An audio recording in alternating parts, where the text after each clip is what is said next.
Bueno, muy buenos días a todas y todos. En primer lugar, agradecer la invitación. En segundo lugar, decir que me tocó competir con el refrigerio. Vamos a ver quién gana. Proceso de paz. Tú sabes, competir con el refrigerio es complicado.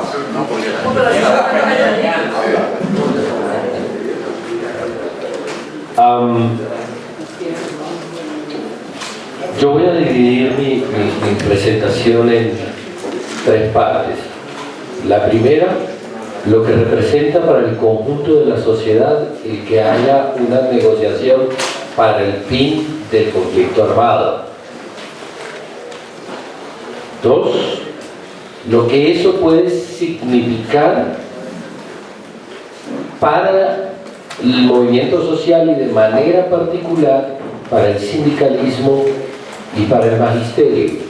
Y tres, los retos que tenemos con relación a lo que viene en términos de las disputas políticas y electorales como consecuencia de los dos anteriores. En primer lugar, ¿qué significan los acuerdos? Y en eso me pongo en buena parte de acuerdo con el profesor Estrada. La mayoría de la gente cree que son unos acuerdos para terminar el conflicto armado con las FARC sin consecuencias para el conjunto del país. Y resulta que tienen muchas y muy importantes consecuencias. Ya mencionó el profesor Estrada el solo hecho de que el asunto rural vuelva a estar en la agenda nacional. La última cátedra de Derecho Agrario en las universidades colombianas era una cátedra electiva en la Universidad Nacional y se suspendió hace 20 años. Hace 20 años en Colombia no se hacen estudios de derecho agrario. Y por ejemplo, los acuerdos van a requerir la construcción de una jurisdicción agraria que no existe en Colombia. Hoy no existe en Colombia. Vean, yo les doy un dato. Los jueces que hoy son jueces de restitución de tierras fueron traídos de la jurisdicción de lo civil a que estudiaran tierras y están aprendiendo sobre tierras mientras van produciendo sentencias de restitución. Eso para decir desde esa perspectiva. Pero desde otra perspectiva, los acuerdos, por ejemplo, significan transformaciones importantes en algo que no ha sido suficientemente asimilado y que inclusive tiene consecuencias importantes para algunos de los asuntos que mencionó Enrique Daza. No será posible la implementación de los acuerdos sin una transformación, sin estrenar el artículo constitucional sobre el ordenamiento territorial. La implementación de los acuerdos llevará necesariamente a modificaciones en el ordenamiento territorial. La discusión que planteaba Antonio Navarro sobre el tema del sistema general de participación es una discusión crucial sobre paz territorial. Y es una discusión que afecta de manera directa al magisterio y a la realización de su tarea. No es cualquier cosa lo que está pasando en La Habana. Mencionaba el profesor Estrada el estatuto de la oposición. Vamos más lejos. Vamos más lejos. Solo el punto de participación política implicaría la realización de 7 ajustes constitucionales, 27 ajustes de ley y una cantidad enorme de ajustes administrativos por vía de resoluciones. En el trabajo que nosotros hemos hecho, hemos encontrado 163 reformas legales y constitucionales derivadas de manera inmediata de la implementación de los acuerdos.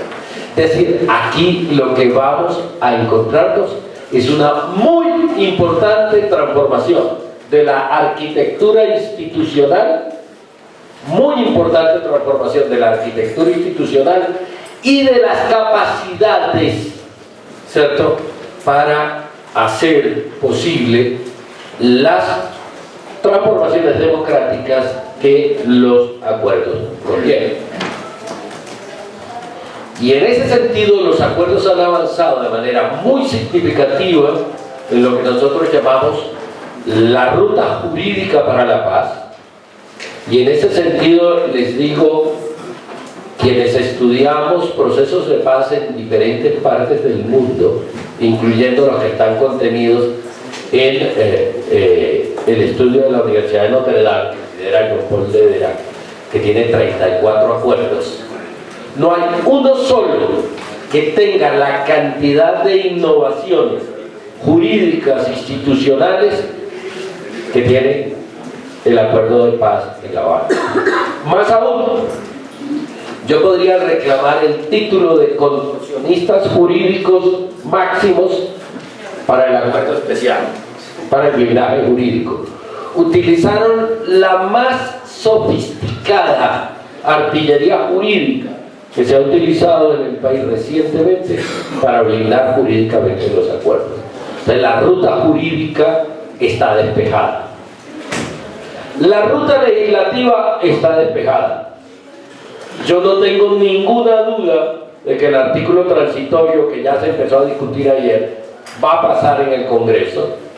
No tengo ninguna duda de que va a haber la condición de refrendación. La ley de refrendación va a pasar por el Congreso de la República. En ese sentido, la ruta legislativa, que incluye la forma abreviada para la tramitación de las leyes que corresponden a la implementación de los acuerdos, está clara. Las que no existen son la ruta ciudadana para la paz ni la ruta financiera para la paz. Y eso es un problema tanto del gobierno como del movimiento social. Y aquí voy a empezar a ser herético. No es posible seguir apoyando el proceso de paz solo con declaraciones generales. Eso ya no sirve más. Ante la inminencia de un acuerdo en La Habana, no pueden seguir siendo declaraciones generales de muy buena la paz. La primera tarea es apropiar los acuerdos, construir un punto de vista de la ciudadanía y participar activamente en el debate de su refrendación y el debate de su implementación. Esa es la primera tarea. No hay tarea más urgente que esa. Sin la comprensión de los acuerdos, sin la comprensión de la importancia de los mismos, va a resultar difícil que logremos que la ruta ciudadana para la paz sea admitida, ojo, por quienes tienen interés en una paz barata sin la gente. Pero es que eso no nos lo van a regalar. Santos no, cuando Santos llama a la movilización social, lo hace con un tremendo temor por la gente. Al Estado, a la élite, no le gusta la gente participando. Quienes tenemos que ganarnos ese lugar somos nosotros, no nos lo van a regalar. Ese es el primer asunto. Segundo asunto, ¿qué significan esos acuerdos en concreto para el movimiento social y el movimiento sindical y el movimiento del magisterio en particular? Me voy a referir a tres cosas. Número uno, la mayoría, ¿cuántas escuelas rurales hay en el país?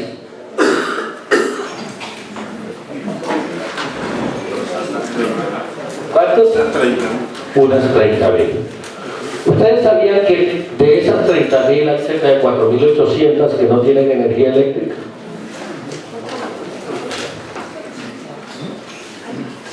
Es decir, en los sitios donde se produce el conflicto y en los sitios donde es posible construir la paz territorial, hay escuelas y hay maestros.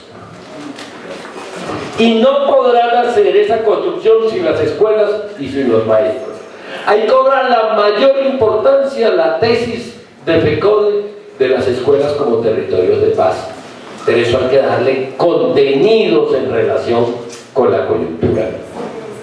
Las escuelas como territorios de paz nacen como una posibilidad de sacar a los actores armados del escenario de la escuela y del escenario de la educación, como una forma de proteger a los maestros de la agresión de los actores armados.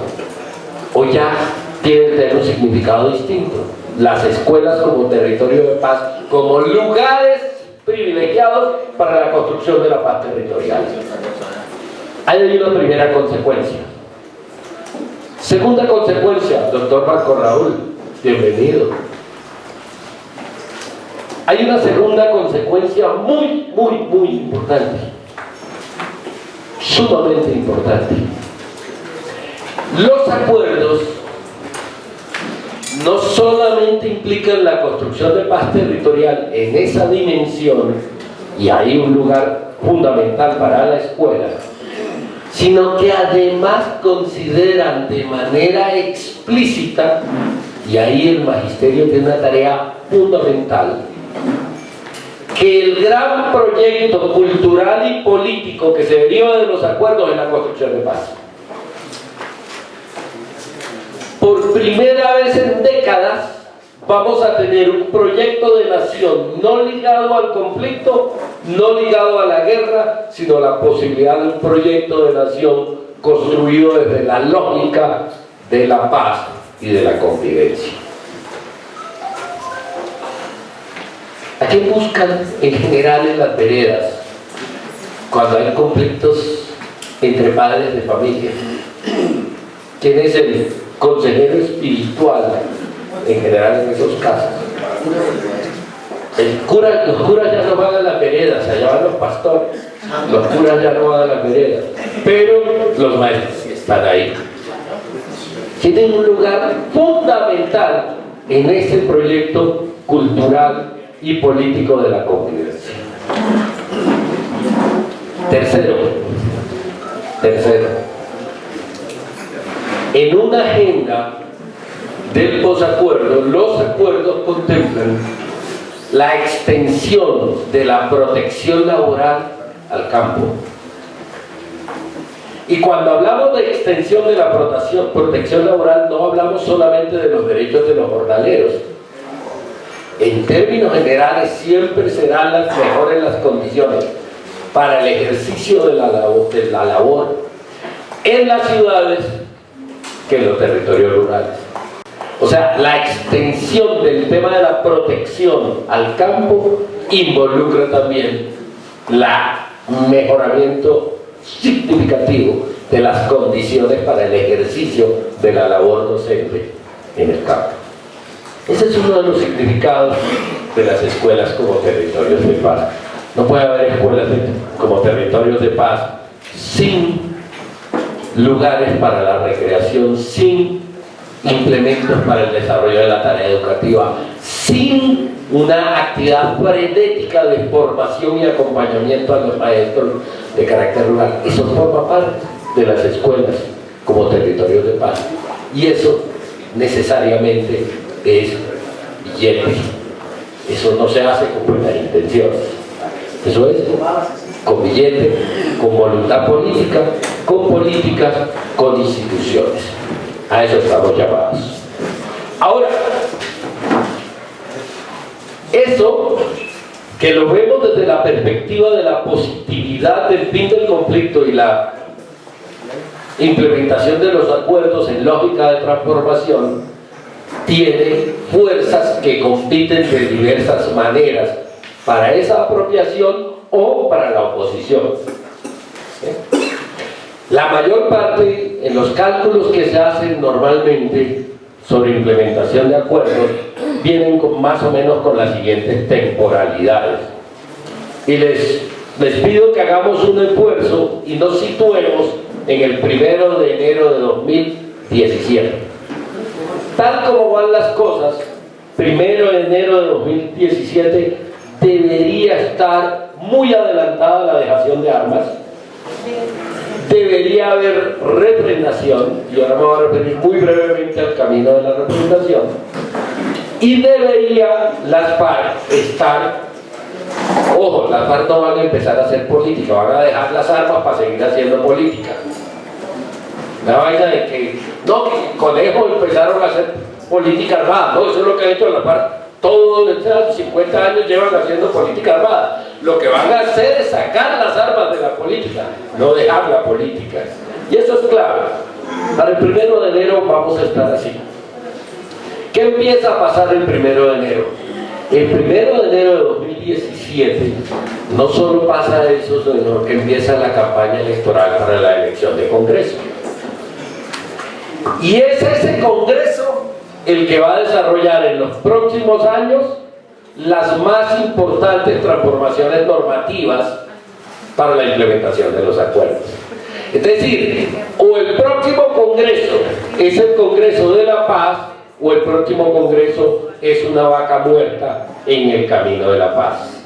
Ahí hay una disputa. Ahí hay una disputa. Dos, pero no solo es el Congreso. Arranca la campaña presidencial. Y ahí tenemos más o menos el partidor de la siguiente manera. ¿Sí? Un man que nunca va a hablar claramente en contra de la paz, pero va a hacer todo lo posible por ponerle conejo a la paz. Germán Vargas Lleras. Que probablemente, si no hay una coalición con Ordóñez, sea el candidato del Centro Democrático y de los sectores de derecha. ¿Para qué? Para mamarle gallo a los acuerdos. Del otro lado, habrá una coalición, probablemente del Partido de la U y del Partido Liberal, ¿sí?, para tener una candidatura que, si bien va a defender la implementación de los acuerdos, se parecerá a una amiga mía que decía que ella iba hasta las últimas consecuencias siempre y cuando no fueran muy graves. Es decir, implementarán los acuerdos teniendo cuidado de que ciertos límites, ciertas líneas rojas de la participación ciudadana y de la transformación no se crucen. Pero apoyarán e implementarán los acuerdos. En tercer lugar, habrá una fuerza centro de izquierda o más centro, que probablemente está encabezada por Sergio Fajardo y que va a tener la posibilidad de jugarse con una perspectiva de apoyo a los acuerdos y algo más de comprensión del proyecto cultural y político de la paz. Y finalmente, no sabemos qué va a quedar entre los múltiples pedazos en que se está convirtiendo la izquierda. Sea optimista. No, es que soy optimista. ¿Qué tal que fuera pesimista? Es decir, hoy, claro, lo que podemos aspirar es una coalición alrededor de la paz. Coalición alrededor de la paz, ¿cierto?, que va a tener unos sectores de izquierda, no creo que todos, pero esa coalición puede estar en la lógica de un pacto histórico hacia una construcción política que le dé paso a la lógica de la construcción de paz. En eso tendremos que empeñarnos, en esa posibilidad. Ahora bien,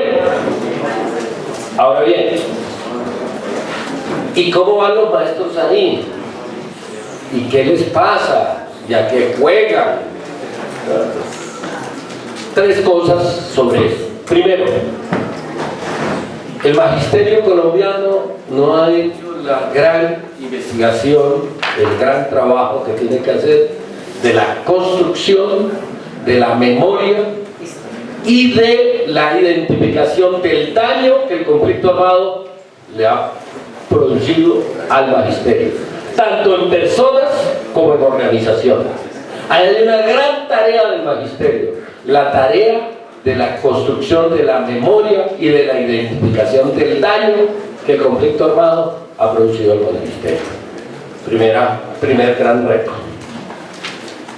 Segundo gran reto, el posicionamiento de una agenda que desde la lógica de las escuelas como territorios de paz pueda incluir un conjunto de reivindicaciones que son inherentes a ese proceso de construcción de paz. Ojo, no es que se trata de que por aquí va la agenda histórica y por aquí va la agenda de la paz. Se trata de las condiciones efectivas para la construcción de la paz y de manera particular de la paz territorial. Y eso implica un conjunto de reivindicaciones del magisterio. Me quedan 5 minutos. Eso dice aquí mi cronómetro. Para que no me tengan que regañar. Autocontrol. Ahora bien, ¿cómo hacerlo? ¿Cómo hacerlo? Miren, yo no sé si ustedes saben cuántas páginas tienen los acuerdos de La Habana.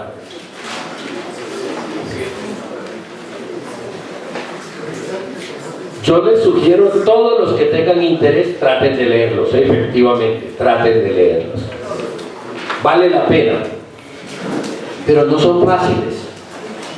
Ni hay forma de sacar maestrías y doctorados en acuerdos de La Habana.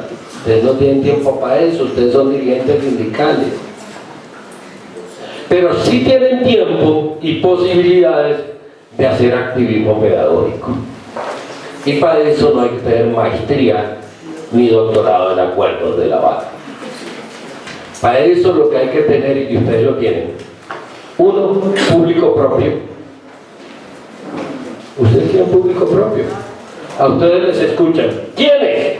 Les escuchan los otros maestros, les escuchan los estudiantes y les escuchan los padres de familia. Yo quiero hacer aquí una rectificación pública. No, el último plebiscito no fue del 57. Fue el referendo que derrotamos a Uribe. Y lo derrotaron ustedes y nosotros. No lo derrotó nadie más. Nadie más lo derrotó. El referendario fue la gran campaña de FECODE con la que nosotros participamos. Hoy tenemos que participar exactamente en la lógica contraria, es en que gane la refrendación de los acuerdos de La Habana. Nuestra gran tarea es la tarea del sí por los acuerdos de La Habana. Y esa tarea, para poder hacerla, necesita superar 3 barreras. ¿Sí? Y aquí viene la parte pesimista.